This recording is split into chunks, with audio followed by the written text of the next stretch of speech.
আসসালামু আলাইকুম ওয়া রাহমাতুল্লাহি ওয়া বারাকাতুহু।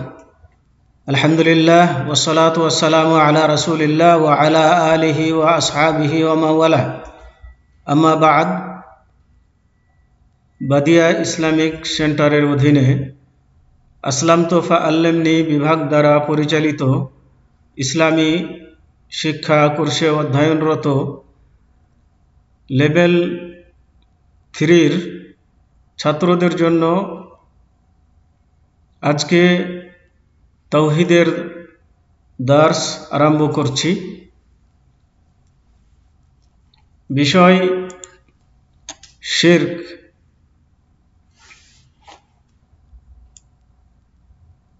তো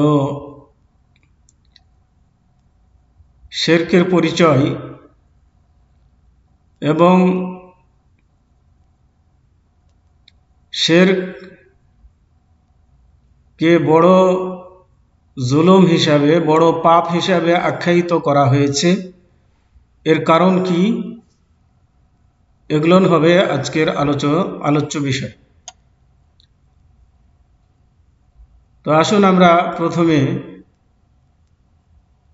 শিরকের পরিচয় জেনে নিই।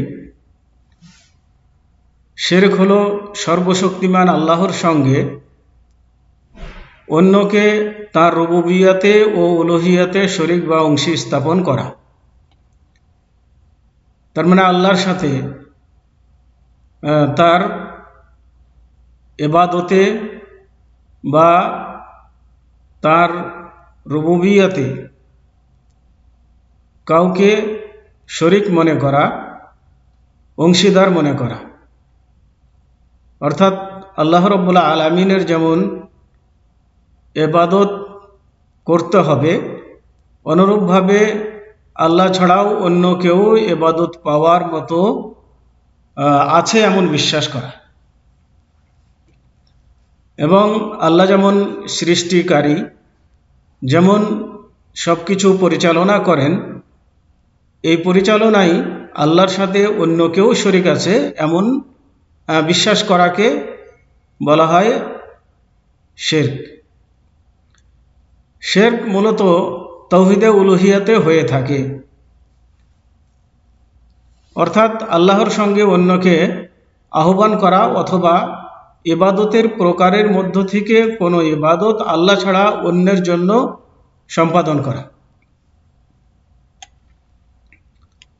যেমন আল্লাহ ছাড়া অন্যের নামে কুরবানি ও নজর পেশ করা এবং আল্লাহর মতো অন্যকে ভয় করা ও ভালোবাসা রাখা ইত্যাদি। তো এগুলো হচ্ছে আল্লাহর সাথে অংশী স্থাপন করা। তার মানে আমাদেরকে এককভাবে বিশ্বাস রাখতে হবে যে কোরবানি করা, নজর নেয়াজ মানা এবং মান্নত মানা বা আল্লাহ ছাড়া অন্যকে ভয় করা যাবে না। এগুলো একমাত্র আল্লাহর জন্য হতে হবে। কোরবানি হতে হবে আল্লাহর জন্য, নজর বা মান্নত হতে হবে আল্লাহর জন্য, ভয় করলে একমাত্র আল্লাহ রাব্বুল আলামিনকে করতে হবে, গায়েবী ভয়।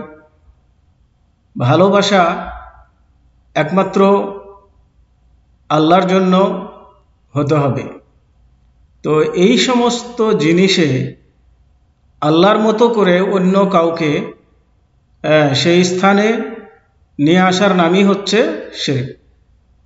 যেমন কোরবানি করা হচ্ছে আল্লাহ ছাড়া অন্যের নামে, বা নজর নিয়াজ পেশ করা হচ্ছে আল্লাহ ছাড়া অন্যের নামে, বা গায়েবী ভয় করা হচ্ছে আল্লাহ ছাড়া অন্যকে। এগুলো যদি আল্লাহ ছাড়া অন্যের ক্ষেত্রে হয়ে থাকে তাহলে সেটি আল্লাহর সাথে শরীক বলে আখ্যায়িত হবে।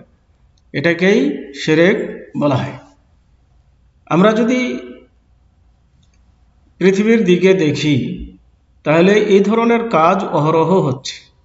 যেমন আল্লাহ ছাড়া অন্যের কাছে মানুষ অন্যের নামে কুরবানি করছে, যেমন পীর আউলিয়াদের নামে, বা অন্য ধর্মের লোকেরা বিভিন্ন বিভিন্ন জনের নামে, চন্দ্র সূর্য তারকা ইত্যাদির নামে তারা কোরবানি দিচ্ছে, নজর নিয়াজ পেশ করছে। মুসলমানেরাও কি করছে, কবরের নামে, মাজারের নামে বা পীর আউলিয়াদের নামে মান্যত মানছে। এই সবগুলোই হচ্ছে শিরক, এবং এদেরকে গায়েবী ভয় করছে যে এদের যথাযথ সম্মান দেয়া না হলে পারে তারা আমাদের ক্ষতি করবে, এমন ভয় মনের ভিতরে নিয়ে আসা, এটা হচ্ছে শিরক। তো শিরক হচ্ছে সবচেয়ে বড় গুনাহ। আর শিরক সবচেয়ে বড় গুনাহ হওয়ার পিছনে অনেকগুলো কারণ রয়েছে। তো সেই কারণগুলোর মধ্যে কয়েকটি কারণ আমি আজকে উল্লেখ করব। তা হচ্ছে, প্রথম কারণ হচ্ছে যে শিরককে বড় গুনাহ কেন বলা হয়েছে, বড় গুনাহ হিসাবে কেন আখ্যায়িত করা হয়েছে। তার প্রথম কারণ হচ্ছে যে সৃষ্টির সঙ্গে স্রষ্টার উলুহিয়াতের বৈশিষ্ট্যাবলীতে তুলনা করা। অতএব যে ব্যক্তি আল্লাহর সঙ্গে অন্যকে শরীক করল, সে অবশ্যই আল্লাহকে অন্যের সঙ্গে তুলনা করল। আর এটা হচ্ছে সবচেয়ে বড় জুলুম ও অন্যায়। কেননা আল্লাহর সমতুল্য কেউ নেই। আল্লাহর সমতুল্য যেহেতু কেউ নেই, সেহেতু কোনো মানুষকে বা কোনো জীবকে আল্লাহর সমকক্ষ দাঁড় করানো, এটা হচ্ছে বড় জুলুম, অতীব অন্যায়। এ মর্মে আল্লাহ তাবারাকা ওয়া তাআলা বলেন, ইন্না শিরকা লা যুলমুন আযীম, নিশ্চয় শিরক হচ্ছে চরম জুলুম, সীমালঙ্ঘন। সূরা লুকমান 13 নম্বর আয়াত। জুলুম হলো কোনো জিনিসকে তার নিজ স্থানে না রেখে অপাত্রে রাখা। জুলুম বলা হয় কোনো জিনিসকে তার স্বপাত্রে না রেখে অন্য পাত্রে রাখাকে বলা হয় জুলুম। অতএব যে ব্যক্তি আল্লাহ ছাড়া অন্যের ইবাদত করল, সে ইবাদতকে যোগ্য স্থানে না রেখে অপাত্রে রাখল। তার মানে যে ইবাদত প্রযোজ্য ছিল আল্লাহর জন্য, সেটি সেখানে প্রয়োগ না করে সেই ইবাদতকে প্রয়োগ করা হলো আল্লাহ ছাড়া অন্যের নামে। অতএব সেটাকে অপাত্রে রাখা হলো, আর এটাই হচ্ছে জুলুম। এবং ইবাদতকে যে আল্লাহ ছাড়া অন্য যে ইবাদতের উপযুক্ত নয় তার জন্য ব্যয় করলো, তাই এ কাজ হলো সবচেয়ে বড় জুলুম ও অবিচার। তো সবচেয়ে বড় জুলুম এবং অবিচার হিসাবে আল্লাহ রাব্বুল আলামিন শিরককে আখ্যায়িত করেছেন। এই কারণেই শিরক হচ্ছে সবচেয়ে বড় গুনাহ।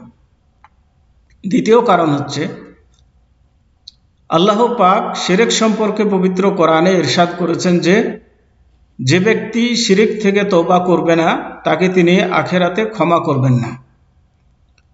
তাহলে যে ব্যক্তি শিরক থেকে তওবা করবে না, সে ক্ষমার যোগ্য নয়। তো এটি প্রমাণ করছে যে শিরক হচ্ছে বড় বড় গুনাহ। এ সম্পর্কে আল্লাহর বাণী, আল্লাহ বলেন যে ইন্নাল্লাহা লা ইয়াগফিরু আন ইউশরাকা বিহি ওয়া ইয়াগফিরু মা দুনা যালিকা লিমান ইয়াশা।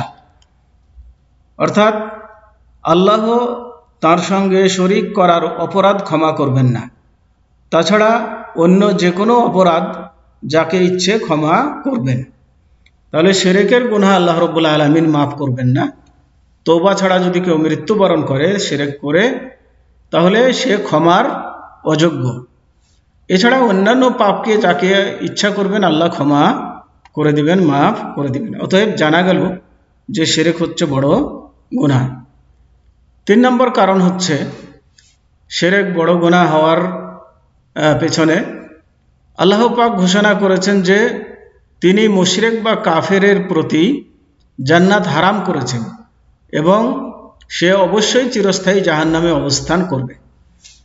তাহলে এই কথাটাই প্রমাণ করছে যে যে মুশরিক সে বড় পাপকারী, এত মহাপাপকারী যে সে তার কারণে চিরস্থায়ী জাহান্নামে থাকবে, জাহান্নাম থেকে বের হতে পারবে না।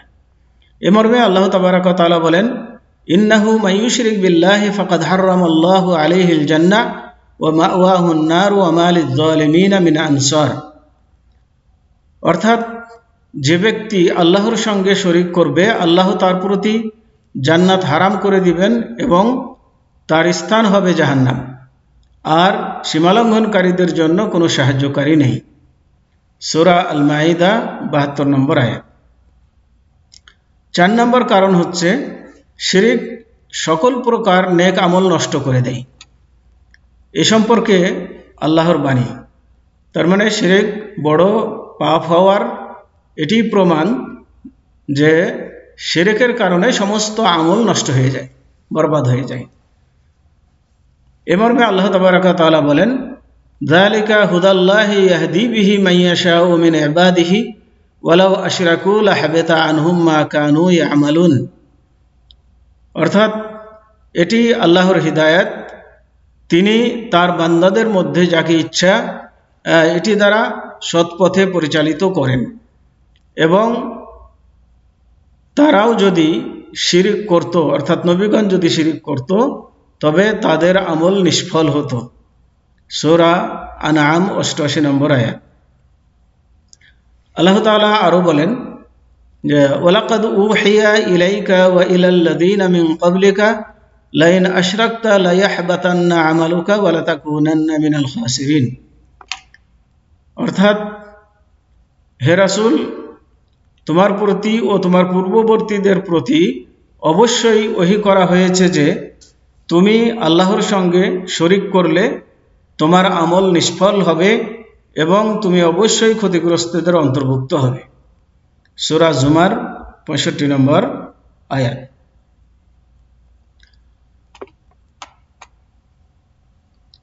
শিরক বড় গুনাহ হওয়ার ৫ নম্বর কারণ হচ্ছে যে মুশরিকের রক্ত ও সম্পদ মুসলমানের জন্য হালাল বা বৈধ। তার মানে মুশরিকরা মুশরিকদের সাথে যদি মুসলমানদের যুদ্ধবিগ্রহ হয়, তাহলে তাদেরকে হত্যা করা এবং তাদের সম্পদ ছিনিয়ে নেওয়া এটা বৈধ করা হয়েছে। তো এটাই প্রমাণ করে যে তাদের মুশরিক হওয়ার কারণে এটি বৈধ হয়েছে। অতএব শিরক হচ্ছে সবচেয়ে বড় অপরাধ বা গুনাহ। এ সম্পর্কে আল্লাহ তাআলা বলেন, ফাকতুলুল মুশরিকিনা হাইসু ওয়াজাদতুমুহুম ওয়া খুযুহুম ওয়াহযুরুহুম ওয়াহসুরুহুম ওয়াকউদু লাহুম কুল্লা মারসাদ। অর্থাৎ মুশরিকদেরকে তোমরা যেখানে পাবে হত্যা করবে, তাদেরকে বন্দী করবে, অবরোধ করবে এবং প্রত্যেক ঘাঁটিতে তাদের জন্য উৎপেতে থাকবে। সূরা তাওবা ৫৫ নম্বর আয়াত। এখানে একটি জিনিস লক্ষণীয় যে এখানে বলা হয়েছে মুশরিকদেরকে যেখানে পাবে হত্যা করবে। এর মানে এ নয় যে সবসময় মুশরিকদেরকে যেখানেই পাবে সেখানেই হত্যা করা যাবে, এমনটি নয়। বরং এই আয়াতটা অবতীর্ণ হয়েছিল একটি পরিপ্রেক্ষিতে, আর সেটা ছিল যে মুশরিকদের সাথে রাসূলুল্লাহ সাল্লাল্লাহু আলাইহি ওয়াসাল্লামের একটা শান্তি চুক্তি হয়েছিল একটা নির্দিষ্ট সময়ের জন্য। কিন্তু মুশরিকরা কি করেছিল, সে নির্দিষ্ট সময় পার হওয়ার আগেই শান্তি চুক্তি ভঙ্গ করেছিল।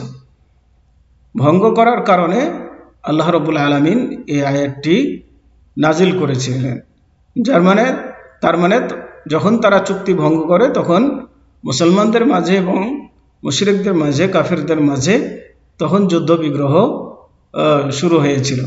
ওই সময় আল্লাহ রাব্বুল আলামিন বলেছিলেন যে মুশরিকদেরকে যেখানে পাবে সেখানেই তাদেরকে হত্যা করবে এবং বন্দী করবে এবং তাদের জন্য উৎপেতে থাকবে যে কোনো স্থানে। তো এটা একটা বিশেষ পরিপ্রেক্ষিতে ছিল। এর থেকে আমরা যেন মনে করে না নিই যে এখনো কাফেরদেরকে যেখানে পাবো সেখানেই মেরে ফেলবো, মেরে ফেললে কোনো অপরাধ নাই, এমনটি নয়। এটারও ইসলামে বিধান রয়েছে, বিধান জেনে কাজ করতে হবে। একটি আয়াতকে যে কোনো সময় যে কোনো জায়গায় ব্যবহার করা যাবে না, তার প্রেক্ষাপটও খেয়াল করতে হবে। এবং এই মর্মে আল্লাহ রসুল সাল্লাল্লাহু আলাইহি ওয়াসাল্লাম বলেছেন, উমিরতু আন উকাতিলান নাস হাত্তা ইয়াকুলু লা ইলাহা ইল্লাল্লাহ ফাইদা ক্বালুহা আসামু মিন্নি দিমাআহুম ওয়া আমওয়ালাহুম ইল্লা বিহাক্কিহা। আমাকে নির্দেশ দেওয়া হয়েছে মানুষের সাথে যুদ্ধ করতে যতক্ষণ পর্যন্ত তারা লা ইলাহা ইল্লাল্লাহ পাঠ না করবে।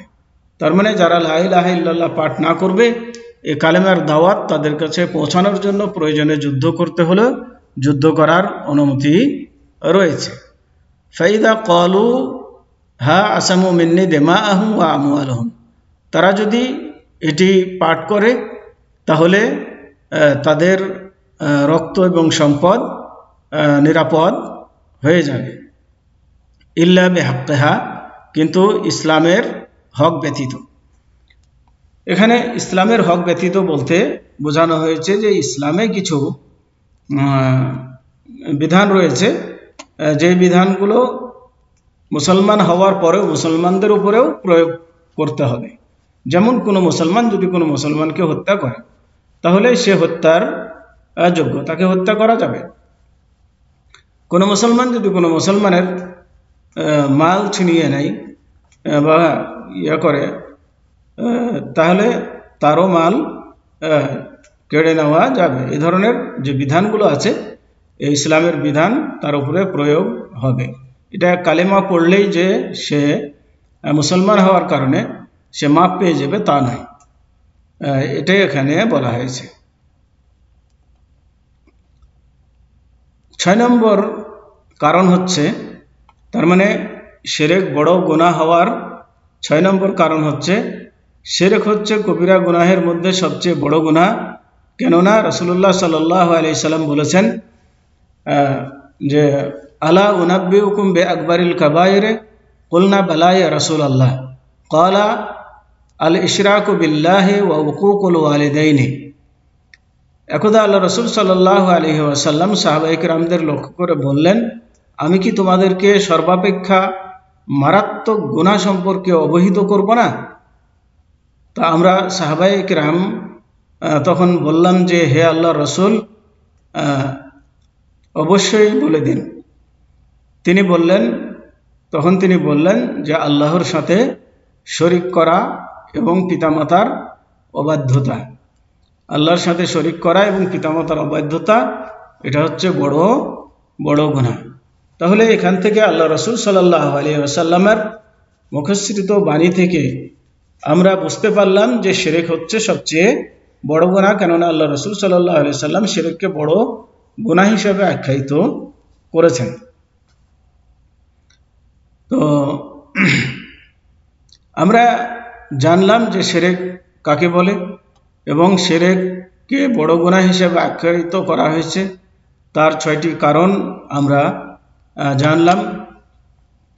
অতএব শিরক হলো সবচেয়ে বড় জুলুম ও অবিচার, আর তাওহীদ হলো সবচেয়ে বড় ইনসাফ ও ন্যায় বিচার। এখানে আমাদেরকে জানতে হবে যে শিরক যেমন সবচেয়ে বড় অন্যায়, অবিচার, জুলুম, এর বিপরীতে আমরা যদি এর থেকে রক্ষা পেতে চাই তাহলে আমাদেরকে হতে হবে তাওহীদবাদী বা তাওহীদপন্থী। কেননা তাওহীদ বা একত্ববাদ হচ্ছে সবচেয়ে বড় ইনসাফ ও ন্যায় বিচার। তাই শিরকের চেয়ে সর্বাধিক তাওহীদ বিরোধী অসঙ্গতিপূর্ণ কিছু নেই। তাওহীদের সবচেয়ে বিপরীত জিনিস হচ্ছে শিরক। এই জন্যই শিরক হলো সকল পাপের মূল। শিরক যেহেতু অতি অসঙ্গতিপূর্ণ বিষয়। অতএব তা প্রমাণ করে যে শিরক হলো সম্পূর্ণভাবে সবচেয়ে বড় পাপ। এজন্যই আল্লাহ প্রত্যেক মুশরিকের উপর জান্নাত হারাম করে দিয়েছেন, তাদের রক্ত, ধন সম্পদ, পরিবার পরিজনকে তাওহীদের অনুসারীদের জন্য হালাল করেছেন।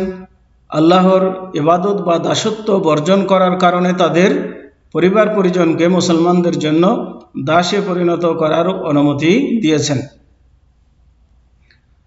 আল্লাহ কোনো মুশরিকের আমল কবুল করতে তার কাছে তাদের কোনো সুপারিশ গ্রহণ অথবা আখিরাতে তাদের কোনো ডাকের জবাব দিতে কিংবা তাদের কোনো প্রত্যাশা পূরণ করতে অস্বীকার করেছেন। তাহলে আল্লাহ রাব্বুল আলামিন এগুলো করবেন না মুশরিকদের জন্য। মুশরিক ও কাফের আল্লাহ সম্পর্কে অবশ্যই নির্বোধ ও অজ্ঞ, কেননা মূর্খতার ফলেই তারা আল্লাহর সঙ্গে অন্যকে অংশীদার বানিয়েছে।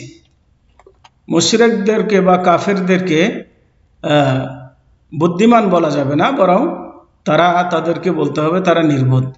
নির্বোধ যদি না হতো তাহলে তারা আল্লাহর সাথে কাউকে অংশী স্থাপন করতো না। আর এটা হলো তাদের আল্লাহ সম্পর্কে সীমাহীন অজ্ঞতারই ফল। এছাড়াও এটি হলো খুবই অন্যায় ও অবিচার। একজন মুশরিক প্রকৃতপক্ষে স্বীয় পালনকর্তার প্রতি অবিচার করে, মূলত তার নিজের নফসের প্রতি শাস্তির যোগ্য হয়ে অবিচার করেছে।